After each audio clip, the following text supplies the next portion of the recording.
Okay. You have the ticker? I have the clicker. Let's see if it works. Now, rather than me, I know that some people want to write down all this stuff. And other people will cheat and just use your mobile phone and take pictures of each slide. You don't even have to write any. But they'll be up on the screen for a while I talk, so if you want to make notes, you can. Okay, thank you. One thing that I learned from Joe Garcia and Dan Catto, who are the partners who are above all distributors worldwide for our company, is that if you don't have the right attitude of mind, you will never make it through the challenges and difficulties that this kind of business will bring to you. I have traveled, if you can imagine, to other countries to arrive for training where it was promised that there were going to be 50 people in the room and had 2 people show up. I have driven numerous times, like for 8 or 10 hours to go, and even went to one where not even the distributor showed up. So I want you to know, and also I have been rejected more times than even the homeliest guy on earth who had the courage to ask lots of women out on a date. I mean, I have had so many people laugh in my face to say, oh, not another pyramid scheme, or it's a gimmick, or it's from America, who could trust that, or it's going to go out of business, or my uncle lost all of his money in one of those deals, or I still have a garage full of products, or, you know, I've heard it all, and I've had people just shut me down to my face. The reason why all those people in that slide presentation were there, and all those places that I got to go in the world, was because I eat rejection for breakfast. It's like a little snack. And I go, that was good, let's have another one of those. Just try to stop me from achieving my dreams just because you say no, you're small-minded, you don't get it, you don't understand the deal that we're in and what it takes to be successful. So the attitude that you have over everything you do in this business changes everything. I think that you know that also in relationships. The reason why my marriage works, and the reason why I tell my wife every day that I love you, the reason why I left a beautiful card on my work desk when I left so that she could come back and find it there for her, saying beautiful things about her and what she means to me, the reason why she gets so many flowers, the reason why I take her to dinner, the reason why we travel the world, the reason why I surprise her with gifts, etc., is because my attitude is, this is going to work. No matter what it takes, no matter how down I get, no matter how frustrating it is, no matter how many times she's not the way I wanted her to be, blah, blah, blah, all the excuses, everything that you can make up. If fundamentally I've decided my marriage is going to work, and I'm going to do whatever is necessary to make that happen till the day I die. When I'm in my hospital bed or she's in hers, I want to look at her and say, darling, I wouldn't have it any other way. You're the one. Really. Well, that's the way it's got to be with the business too. Somebody came up during the break to me and said, how do I deal with all these other companies that are coming to me and saying, well, you should be in my deal, it's better, and my program is better, my marketing plan is better, my products are better, you know, I'm a better leader, la, la, la, la. And I said, I never said that this company was the only great network marketing company. You just have to make a decision that this is yours, and you're going to stick with it, because the company is solid financially as a rock. The people who lead this company, they will not let this company fail. The growth of this company is staggering. The quality of the products are amazing. Do you know that we don't accept Many people bring products to our company and say, would you add this to your product line? This will be great. People will love it. There's two criteria for whether we accept a product. And it's simple. Does it work? And is it backed by real science? If it's some kind of fake thing, some gimmicky thing, something that's really going to be unhealthy for you, but you're going to lose your 20 kilos or whatever else, we just say, no thank you, peddle it somewhere else. Decide on this company and that you're in with both feet, not with one kind of hanging back just in case it doesn't work, but put both in.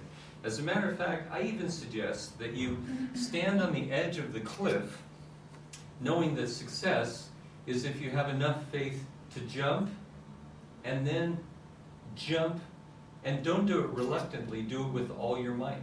Just jump in and believe that you're going to make it. Really. Otherwise, you're not. You're going to jump from deal to deal. You're going to be a network marketing junkie or whatever you call it in this country. I feel sorry for those people, and you really can make a lifetime of friends and income here, but stick with it.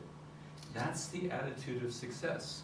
So here are 5 attitudes for success, which when I find any of these in people, I really perk up because I go, whoa, there's one of those attitudes that's necessary to go to the top. And I would say the first, without question, is a burning desire to succeed. That's not an intellectual decision. That's an emotional, gut level, heart decision. Do you have that from the gut level, or are you only in this business from your head? Because we got lots of great statistics on fabulous products, and scientifically they're wonderful and everything. That's not enough. You're not going to make it with that. It is not enough. The head's got to be there, but the heart has got to be there. And you've got to have a desire that goes straight past rejection and all the challenges and just keeps going until you start seeing the team build. What if it took you 3 years to have one great team on one leg, filled with people who are committed to the deal and they're never going to leave? Would you feel like, oh, I'm not making any money, I only have one great team, I'm a failure? No. Do you understand you only need 2? If you had one fantastic team, and then you spent 1, 2, 3 more years developing the other team, and then if you wanted, you could just say goodbye to us and never see us again, never do another presentation, never, except for keeping your activation, never worry about any trainings, events, requirements, anything. Walk away, and the company will just keep saying, where's your bank account so we can put money in it? Every week. Ka-ching, ka-ching, ka-ching. Oh, you're in Tahiti? They have banks there. Ka-ching, ka-ching. Seychelles Islands, ka-ching. Switzerland, ka-ching. Really? But you got to have the burning desire. If you don't have it, generate it. Read the books, watch the videos, hear the speakers, do whatever it takes. But instill that burning desire, you know. I don't have it when I'm on my when I'm on a 14-hour plane flight, like going to Korea last week. I didn't feel burning desire when I got off the plane. And then when I took a high-speed train across the country to get to the meeting, I didn't feel burning desire. And I didn't feel burning desire when I woke up in the morning and felt like I'd been hit in the head with a sledgehammer, because there was an 8-hour time difference from where I was from. And so it felt to me like it was the middle of the night, and I was supposed to go to a meeting and do this presentation and training. But I'll tell you, when I walked in the room and I saw those people, and they came up and shook my hand and hugged me and thanked me for traveling across the world to be with them, the burning desire welled up inside, and I had one of the best times of my life. And that's what this business is about. Do you love people? Do you love to help others succeed?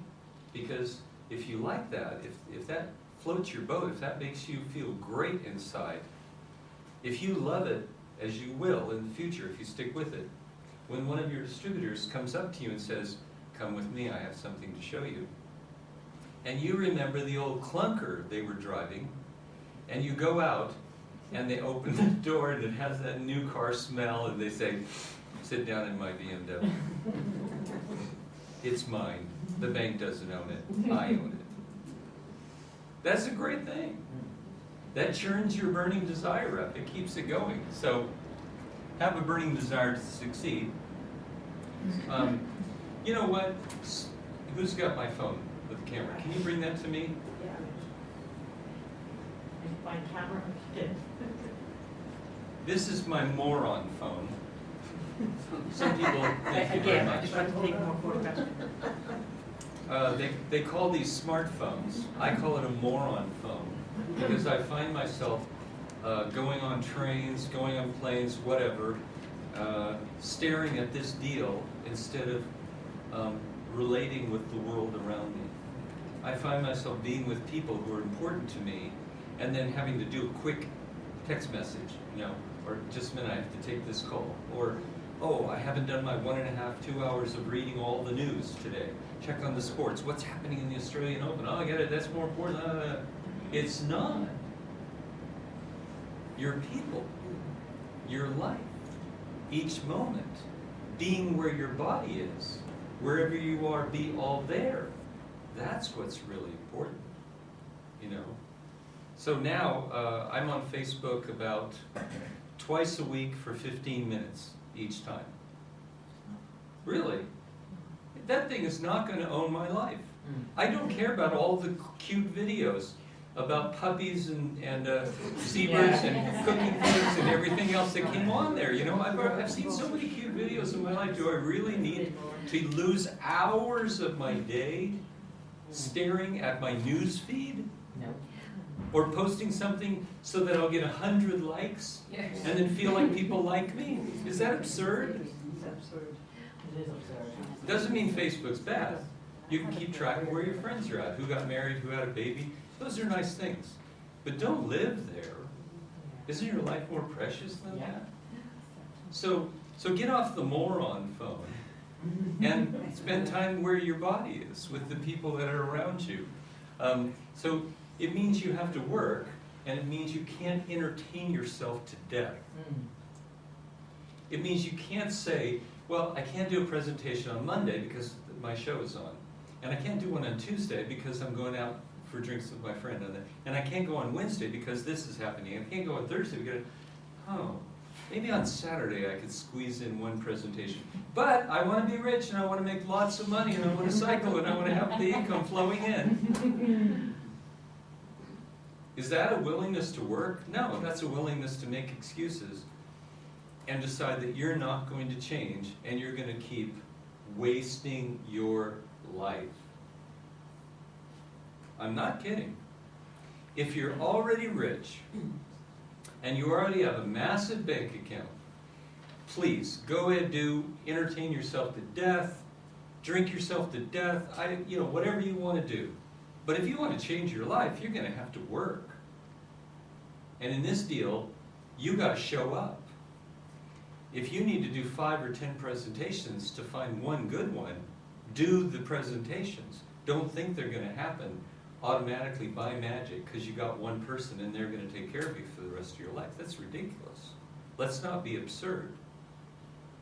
This is network marketing. Okay? Strong belief level. You know, people can come up to me with any product in the world, any company in the world, and try to convince me their deal is better. And I'll say, I believe I've found a home. I believe from experience my products work.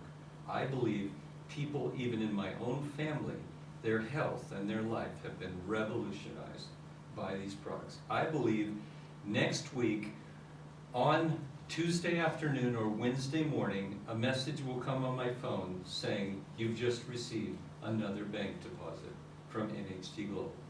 I believe in my company. You need to believe in it too. Period. End of story. You gotta have that, or you're not gonna make it. You have to be teachable. Where do I sit usually at events? On the front row.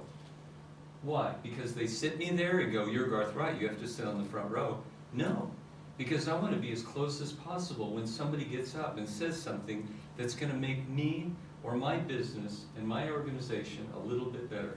Teachable always, until I die. I hope my wife comes into the hospital room and says, darling, I just heard the most fantastic song, you're going to love it. Let's learn this together and sing it. You just can't die until we've done this song. You know, I'll go, I'm ready to learn, teach me a new one. Really have that attitude. Whatever you do, don't be a know-it-all. Oh, I already know. Don't come up to me and have a conversation, and every time I say something, you go, I know. Don't do it. I will just walk away from you, because you haven't learned a fundamental key to success. To have a teachable spirit, to always be a student, to always know there's something more you could learn, to be better. Yeah? Okay? And then this is the hardest one of all. I went to college forever. I got several university degrees, advertising, business, and then I went to a graduate school for cultural anthropology and cross-cultural communications, and I love college. I love to learn and learn and learn and learn. But then the day came when they said, okay, your program's done, get out. Move out of the dorm. You know, leave all the girls and having a nice life and goofing off and being lazy and everything else and squeezing in your homework at the last minute. Somehow I got away with that and still passed. Man, I don't know, I can't tell you how many all-nighters I had doing the paper, the 30-page paper at the 24-hour cafe from 6 in the evening until 8 o'clock the next morning when I had to hand it in. I did stupid stuff like that. Anybody here ever do any stupid stuff like that? That is so stupid. You know, I could have started the paper at the beginning of the term and just had an easy life of it. No, no, no. So I have my stupidities. But one thing I figured out when I got out of college is nobody was going to pay me unless I delivered the goods. If I didn't do the deal, they would just say, next, move on. They're in business. They want to feed their families. They want to survive. They don't want to go bankrupt. They don't want somebody who sits around or comes to meetings and says, oh, I go to all the events. I'm at all the presentations. I read the books. I watch the videos. I do it all. Oh, really? When was the last time you did a presentation to somebody who's qualified to say yes and buy a platinum or gold package? The top professional presentation. When was it? When was the last time that you did that? And if the answer is, let me see if I can remember. I think it was in December, wasn't it, Sonia? I think I did one in December. It didn't turn out that well. You're not in the business. You're not taking action. You don't take action, you don't get any results. Massive action equals massive results. Little bit of action equals hungry children. The inability to make the car payment. The stress when the bills show up. That's what comes from not taking action. Okay? So you got to take action. Now, I'm going to do something a little different in this training than I think that I've ever done before. Isn't that cool? Something completely, you got to make some changes and everything. So I just said a whole bunch of stuff and told some stories, gave some examples, challenged you and everything else. And I want to know if we have 3 people who would like to come up here and for 1 minute tell the audience something you just learned during this first part of the training, that you're going to make a change, you're going to make a decision, you're going to do it differently, you're going to be better. Do I have 3 volunteers? 1 minute each. You can look at the list, you can review it. Okay, we got 1. And then another one. Wait. Okay. Another one? Yep. 1 more. There we go. Okay, you got the stage, you only get 1 minute, you start talking too long, I'll come up like this and say, darling, I need to take you back to your seat, okay? A bit scared at this one, but it's the one that struck me was to jump. Because I've been holding back all along, will I go? But I do feel that we have to jump into it. You know, because we have been all kind of on the periphery a bit, and success and non-success, and a lot of kickbacks and no's. But I just think what I've learned is that take the no on the chin and move on and jump. Okay? Okay, well, I was going to kind of say that one, because I have an example of a friend of mine that has just jumped. As soon as you've taken that one, I'll do another thing that struck me was the I know thing, because I think I'm very teachable, and I do buy lots of books, but I don't read enough of them. And when you said I know, I've heard myself say I know, and it does. That's what hit me. That's a real closing down thing. Oh yeah, I know. And you kind of think you're empathising and joining in on the conversation, but you're just pouring cold water on it and closing the other person up. So that was my second thing. Cool. Well, I am going to try and be more teachable. Like I've learned a lesson from last night that I wasn't. You said it. Oh, you Yeah. are supposed to point. That doesn't matter. I mean, I have to learn, and you always have to learn. So you have to be. I showed them how to do the product exact because I wasn't probably showing everybody how to put the mask on properly. And last night was the first time I've ever stood up, made a demonstration with anybody, and I don't like doing it. So I'm going to try and be more teachable. All right. You notice I'm nice enough not to go, you have to speak, you have to speak. You get to be volunteers. But I absolutely don't, for the rest of this day, want to see the same 3 people getting up every time. Okay, so prepare yourself. So, gosh, I don't know any success teacher in the world, or any successful leader, or any successful sports star, or any successful entertainer, etc., who doesn't set goals. So, guess what? Maybe you need to do it too. Maybe you need to do it, you need to write them down, you need to be specific, they need to be colorful, they need to come from your heart, your imagination, they need to be wonderful, and you need to set goals. I don't mean just say, someday I'm going to do this, or yeah, I have a dream. I mean, put it down. Put it down on paper, put it in a computer, wherever you got to do it. And if possible, attach some pictures to it.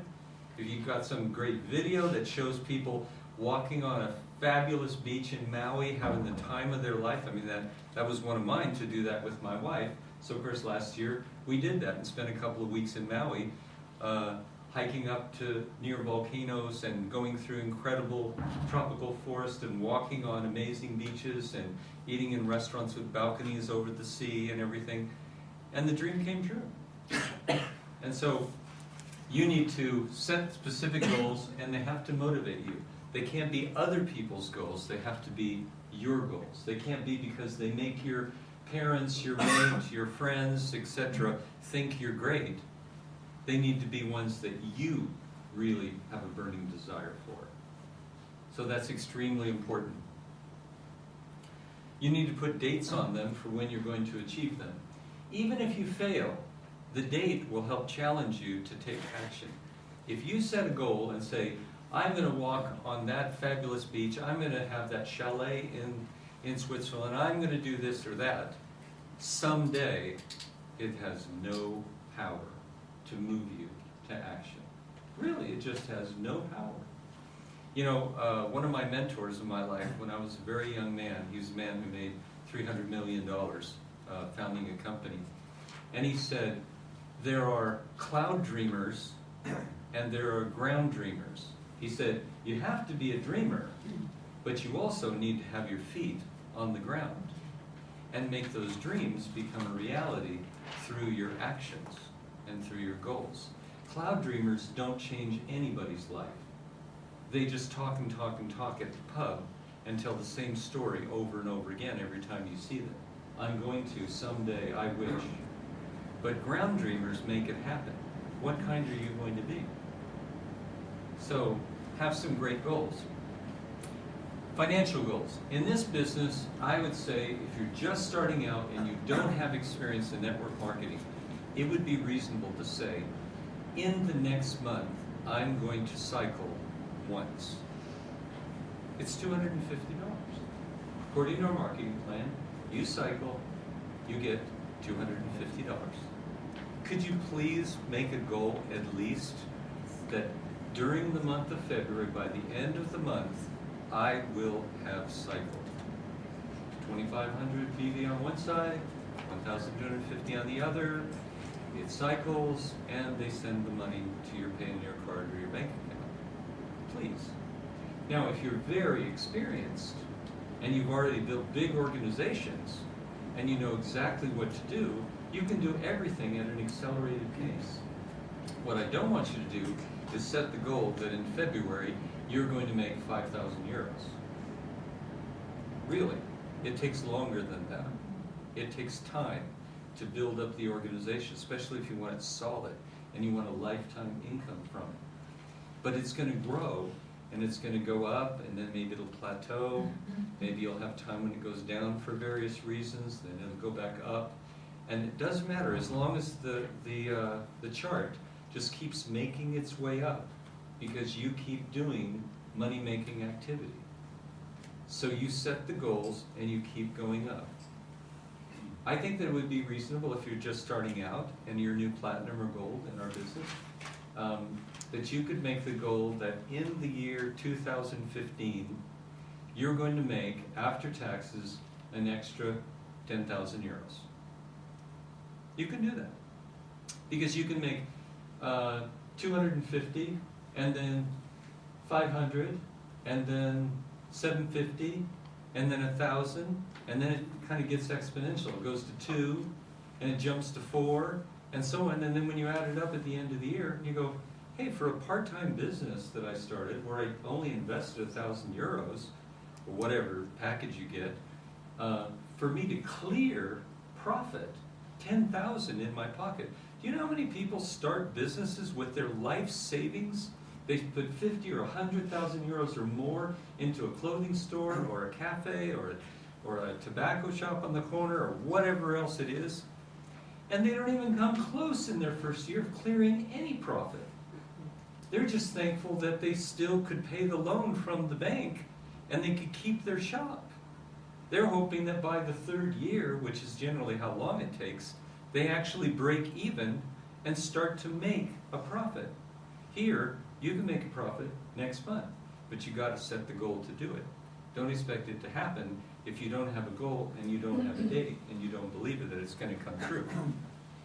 Material goals. I think it's really important for you to have some things that you really want. Dan Cato tells the story when he was early in the business and he was crisscrossing Canada and driving through blizzards and everything else, sometimes like me, getting to meetings where nobody showed up at all, you know, or one person who was already a distributor who'd never recruited anybody, and on and on.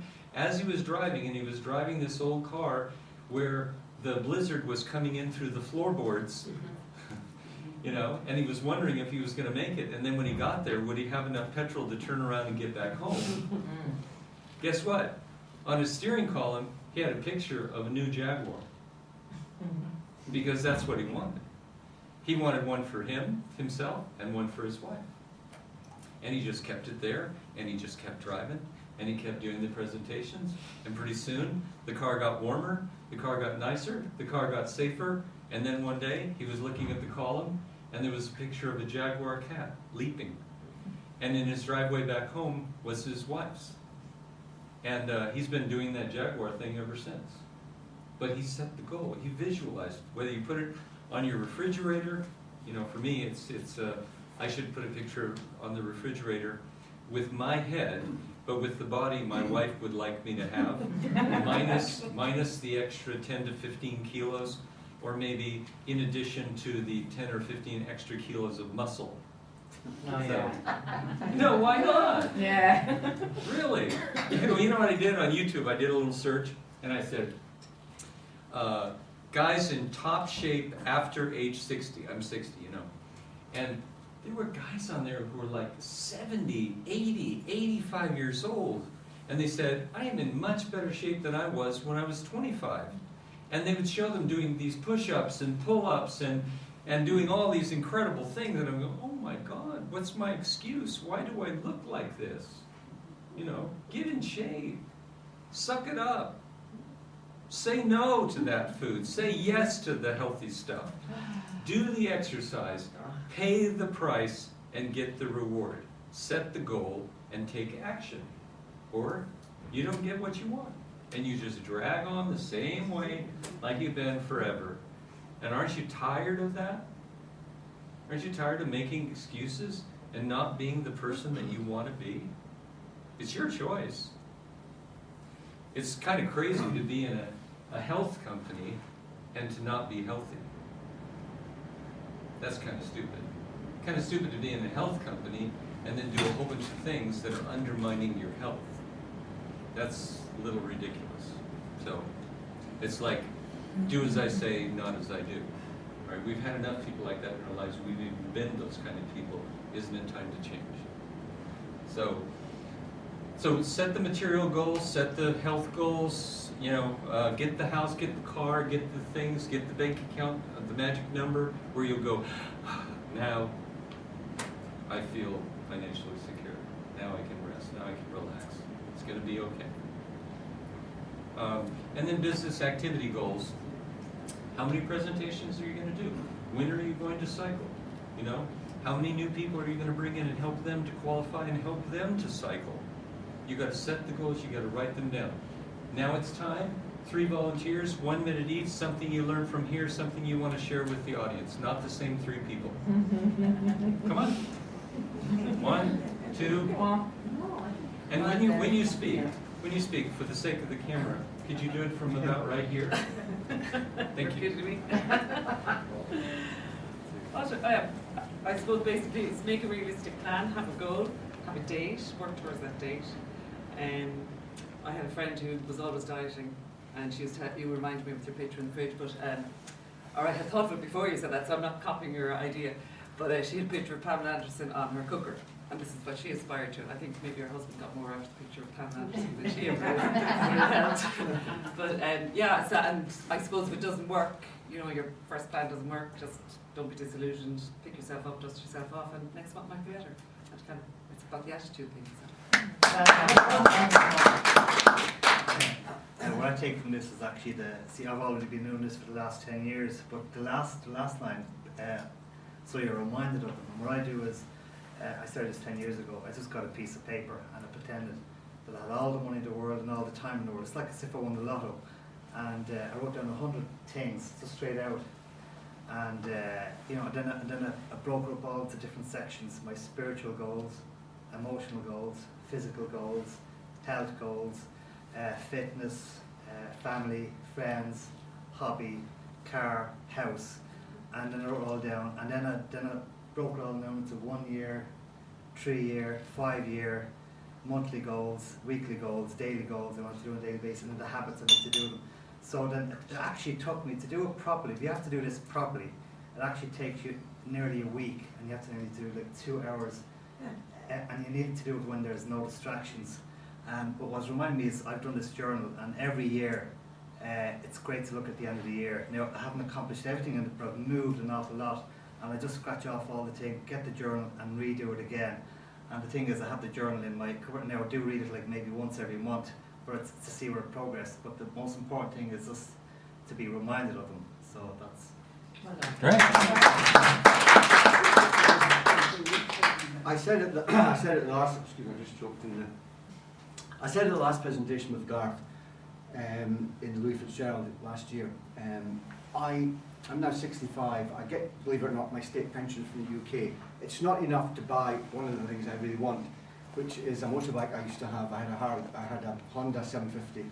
I want to tour Ireland. I want to go across the States. I want to get a Harley Davidson. I want to get a good second-hand one. It's going to cost about 18,000. I would like to have like the Jaguar that Dan has. I maybe need the photograph of the motorbike. I really do want that. I love the feeling of being on a motorbike. It's like skiing. That's something that keeps me really moving. The trouble is, I get distracted easily. I write my lists. I look at them daily. Like Victoria was saying, you've got to keep focused. So what I've done now is I have produced, not this one, I have a dedicated diary for NHT Global. I have a diary that's got loads of things in, picking up your kids, going to events. You can open it and it can look quite full. So I now have an NHT Global diary, and when I open it, like for this week, apart from Garth in here, there's no presentations. I was out last night and I was out the night before with Lucille and with Donna.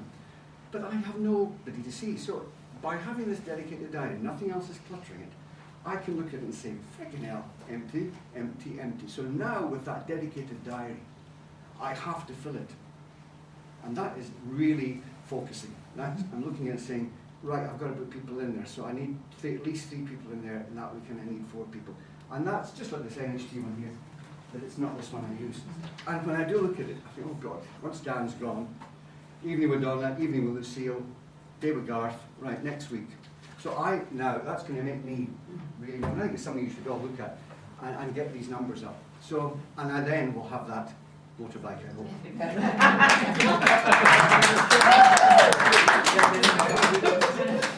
By the way, one of the reasons why I really enjoy coming here is that I know that at the airport, Derek is going to pick me up. And the next day, Derek's going to show me the town. And the next time my wife and I come, Derek's going to take us gallivanting across the countryside and see some castle and some great restaurant and whatever.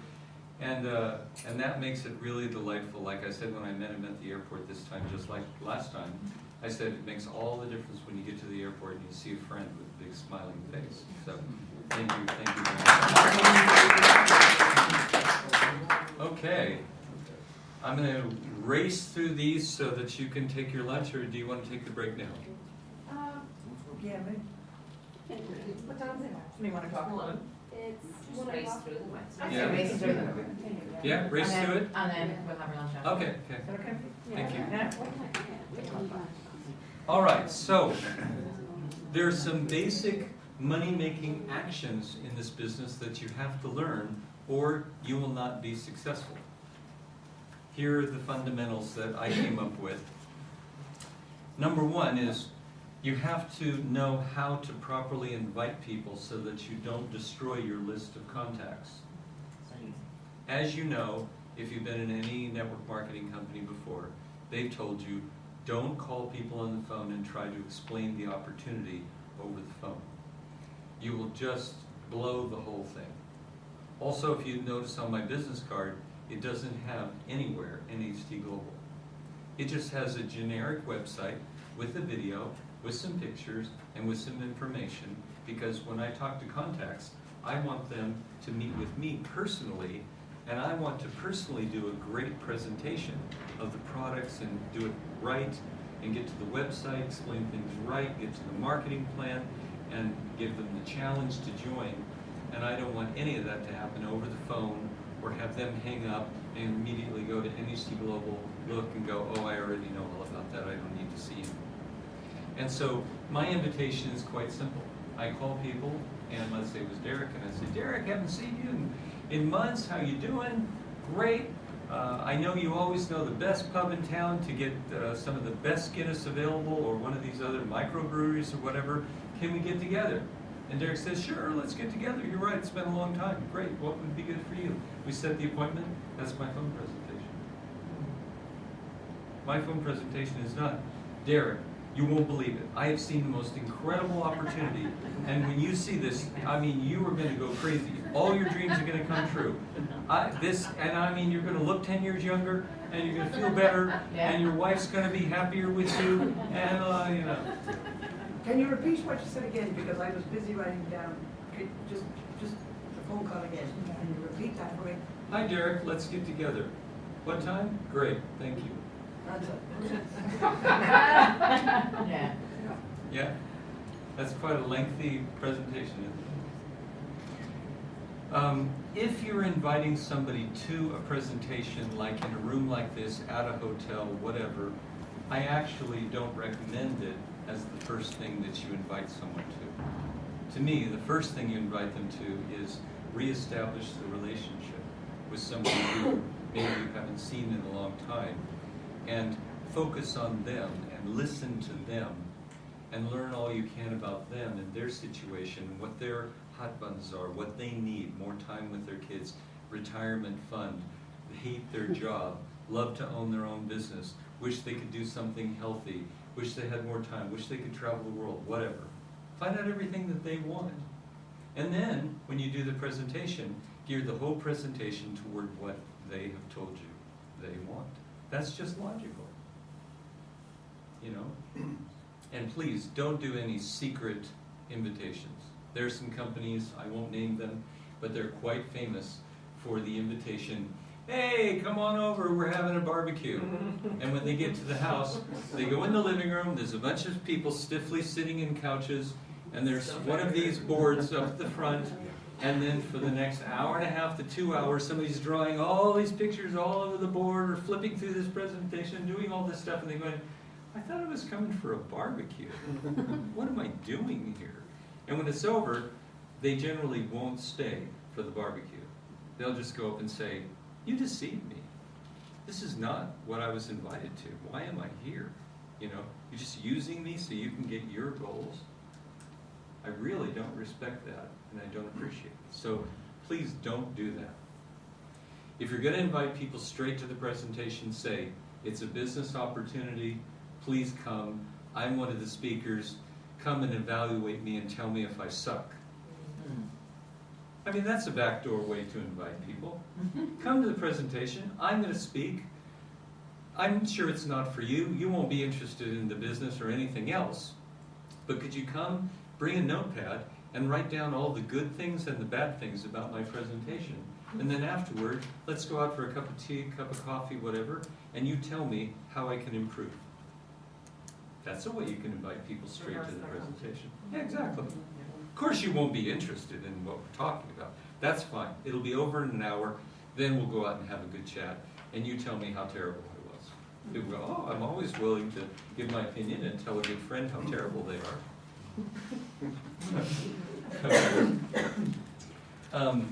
So when I say qualified presentations, that means if you know somebody who already loves this business, and they know what it is, and they want to come and see it because it's new, and they're interested in something new, that's a qualified presentation. They're already ready, they're not, no objection, they want to come and see it. But the cappuccino presentation is what I call a two-step presentation. Let's get together for cappuccino, find out everything you can, and then they'll say, well, what are you doing? And you'll say, we'll have to meet at another time and I'll be happy to tell you. And you do a great presentation, a two-step way of reaching people. I've had the greatest success with those, far more than inviting people to hotel rooms. You know what happened? I invite people to hotel rooms, everybody says, yeah, I'm coming. And then I go and there's Dan Cato, and Dan says, how many people do you have coming to the presentation? 35 are going to come. And he goes, wow, that's amazing. You know how much you're going to make, you're going to be so successful. And 3 people walk in the room. And Dan, of course, you know, Dan is so awesome. He'll go, 3 people? They could be the 3 greatest people in the world. They could help you to do everything. Let's do the best presentation in the world. You got a room for 35 chairs. You got 3 people. But there's Dan Cato pouring himself out, doing the best presentation you've ever seen in your life. He's amazing. Joe Garcia, same Can I way. ask They'll you a do it. question? At the cappuccino meeting, for example, Uh-huh.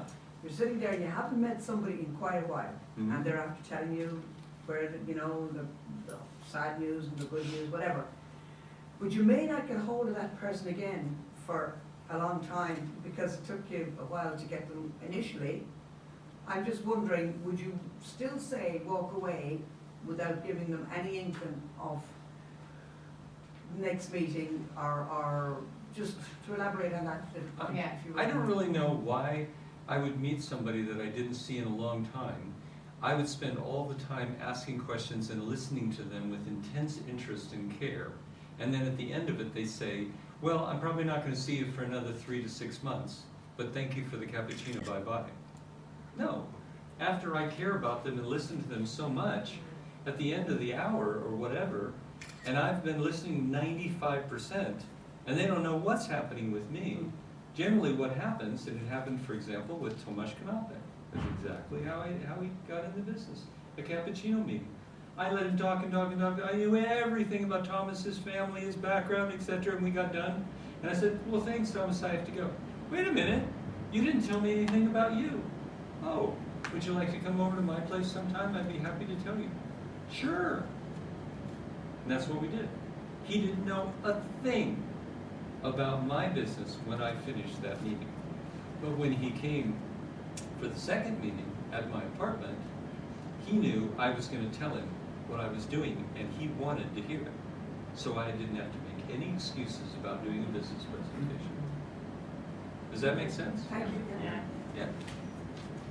Learn how to, these are different things that you can use. FORM stands for a simple mnemonic device for remembering, for asking good questions. It stands for family, occupation, recreation, and money. So when I meet with somebody, I ask them, tell me about your family. How are they doing? How about your work? How's that going? Tell me what you're doing in your free time. I know you used to love to play golf, tennis, whatever it is. Are you doing that? I'll bet you're really happy with the money you're making because you're doing very well in your business, you know? And I covered those three things. I never run out of things to ask. I just remember family, occupation, recreation, money. The hour's up. They poured out their whole life. I know all this stuff about them. I can't wait to meet with them and show them my business. So, you can use free demos, you know. Come, I will take 5 to 10 years off of your face. No scalpel, no sutures, no Botox, no plastic surgery, and it's free. Can you give me 30 minutes to do that for you? Sure. All right. You have the NHT Global website. When people see things on a website with a lot of facts stated, details, pictures, description of ingredients, everything else, they believe something much more than if it just comes from your mouth. So use the website. It raises the belief level so that they open their mind more to the opportunity. Don't try to do presentations and not use the NHT Global website. That's ridiculous. Business cards, you saw mine. I put my picture on it. Different cultures. Sometimes I show that in a country and they look and they go, laugh. Your picture's on the card. What are you, some kind of egomaniac? Your picture's here. And other ones I go, your picture's not in color. You don't have 2 pages. You know, it's like it's going to open and a video's going to start playing or something, you know. In the future, that's going to happen. You know it's going to happen. You can use flyers. You made beautiful flyers for my training, by the way. I really appreciate that. And, of course, you can use the internet, and you will, in many ways to, like she said, when she talked about, or when you talked about cluster, you can read about cluster on the internet. You can. Thousands of pages about cluster. You can read books about cluster. It fortifies what we're saying and makes people believe in what we're saying. And that's really important. And then I'm going to stop with this one, and then we'll take our lunch break, and we'll go on. Learn how to present the opportunity. If you are not very good at presenting the opportunity, find somebody who is, go with them on some presentations, ask them to help you. Even better, ask them to sit across from you and act like a prospect, and you do the whole presentation and tell them, don't interrupt me, but just take notes the whole time, and at the end, tell me what I'm doing wrong. Help me. You can't believe how many distributors I have who give really lousy presentations, but think that they're fantastic and don't understand why people don't sign up. All they need is somebody to watch them, and they'll say, for example, you do the whole presentation, but you never asked me any questions. You never said, which product do you like the most? You never said, do you understand the marketing plan? You never said, do you have any experience in this business before? You never said, do you see this as a way that you can get the things that you really want? You never asked me any questions. You just sounded like some robot speaking nonstop for an hour, doing a professional speech, but it's as if anybody could have been sitting in front of you. Did you even know it was me? Do you even care about me? Why didn't you talk to me? And so there are many things that you can do wrong in a presentation. You can finish with product demo and never go to the PowerPoint. You can use the PowerPoint and never go to the website at the end and show them the genealogy and show them how they could sign up. That's ridiculous. That'd be like somebody who does the pole vault in the Olympics, and he gets the pole, and he gets ready, and he runs up and stops. And then he looks on the scoreboard to see how he did. But guess what? The whole audience would go, well, put the pole in the ground and jump over the thing. Well, we do presentations and we do great on the product, and we really do horribly with the PowerPoint. Or we do great on the PowerPoint and we don't do the product. So we talk all about the money and we don't talk about the product. Or we don't tell any personal stories. We suck. We're bad. Don't be that way. Get great. Do great presentations. 3 people and then we go to lunch. Anybody learn anything here? Come on up. 1 minute each. So I'm getting up again just because I'm from Scotland, and one thing I learned after the last presentation that Garth did, and he's reinforced it again, I can talk for the 7 or 8 minutes, and I can see them even going, and I'm still carrying on like a robot. And I've stopped doing that now, and wow, it's wonderful. One thing I learned to do is to say, is that clear so far? Are you following what I'm saying? Or is there any bit that I haven't explained properly? Give them a chance to come in, because often the 10 minutes has happened and they have not understood a thing, or they're not interested. They've found the story about how well you're doing, as how the family, you've done the social bit, and suddenly you're thinking, this guy likes me, or I know this lady, she's going to join. And I've told her, because it's making me very happy earning money. So now I do about 2 or 3 minutes and I stop and I say, is that okay, or how did that, is there any product you, or they might say, oh, I like that one there, can you tell me more about that? Just get their feedback, it is two-way. And that will, I can tell you, that just changes, and it shows your confidence as well. You know, you come over a bit, not cocky, but I can talk for Scotland. Thank you again, Garth. It reminds me of being in pharmaceutical companies and all the training and all the investment that they do. They always said, sell yourself, sell the company, sell the product. And I think, like, if you think back, if you want kind of the energy or whatever, think back to chemistry that you feel with somebody, and when somebody said she's interested in him or he's interested in her, well then you're interested in the person. Sex up the product, sex up the thing, you know, and kind of put a bit of love into it, a bit of spice, and show interest in the person, and then they'll show interest back in you. And yes, don't have it as a monologue, have it as a two-way thing. Find out what they want, what they're looking for, tailor the product, benefits, all that kind of thing.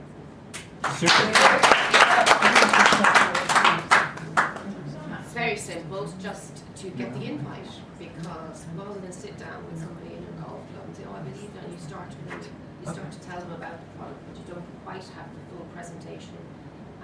But if you just get the invite, get them to meet with you on your own, and then do it that way. Tell them when to come back. Okay. Okay, guys, we're going to take a break for an hour.